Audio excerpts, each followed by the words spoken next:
په خوست کې د شیخ زاید په نوم د والیبال یو سرپټی جمنازیوم د یو ځایي پانګوال لخوا د نږدې 14 میلیونه افغانیو په لګښت جوړ او د کابل او خیبر پښتونخوا د بنو د سیمې د لوبډلو ترمنځ د والیبال په سیالۍ پرانیستل شو.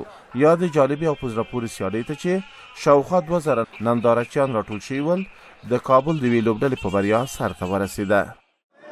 یو معیاري جمنازیوم مو جوړ کړو، انګیزه او هغه مو دا وه چې د خوستوالو دپاره یو ښه فرصت وي او د دغې ځای نه ملي ټیم ته وړکې وروزلی شي تر څو خوستوال ځوانان دلته ښه وروزل شي.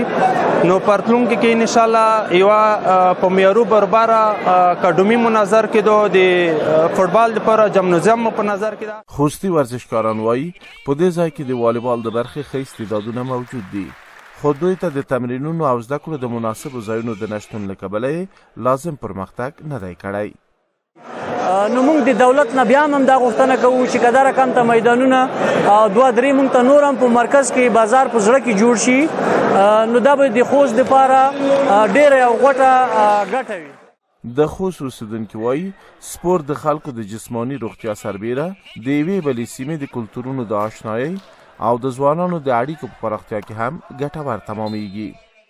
دلته ورزش خلک ډیر سره نږدې کړي دي. ورزش کولی شي چې د هیواد په کچه یووالی رامنځته کړي، د ځوانانو ترمنځ تګ راتګ رامنځته کړي. همداشان د کوزې پښتونخوا په دې لوبو کې ګډون دا هم یو مثبت خبر دی. نو ورزش کولی شي چې سیمې سره نږدې کړي، ځوانان سره نږدې کړي، فکرونه سره نږدې کړي.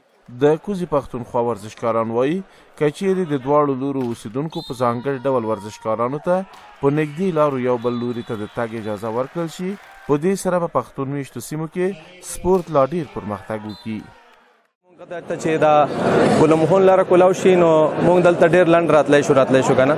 اوس موږ تر خم باندې راځو، هغه کې ډېر ساعت لګي، لکه 11-12 غنټې ساعت لګي موږ باندې دلته چې راځو. نو بس یو زمونږ دا هغه دی چې دا لاره ته کولاو شي. والیبال په خوست کې هم له لسګونو کلونو راهیسې ډېر مینهوال او پیاوړي لوبغاړي لري. یا د لوبه نه یوازې په ښار ښوونځیو او پوهنتونونو کې ترسره کیږي، بلکې والیبال لوبه د دې ولایت په ولسوالیو او لرو پرتو سیمو، کلیو او بانډو کې هم ډیره ده او د زرګونو مینهوالو په ګډون سترې سیالۍ ترسره کیږي.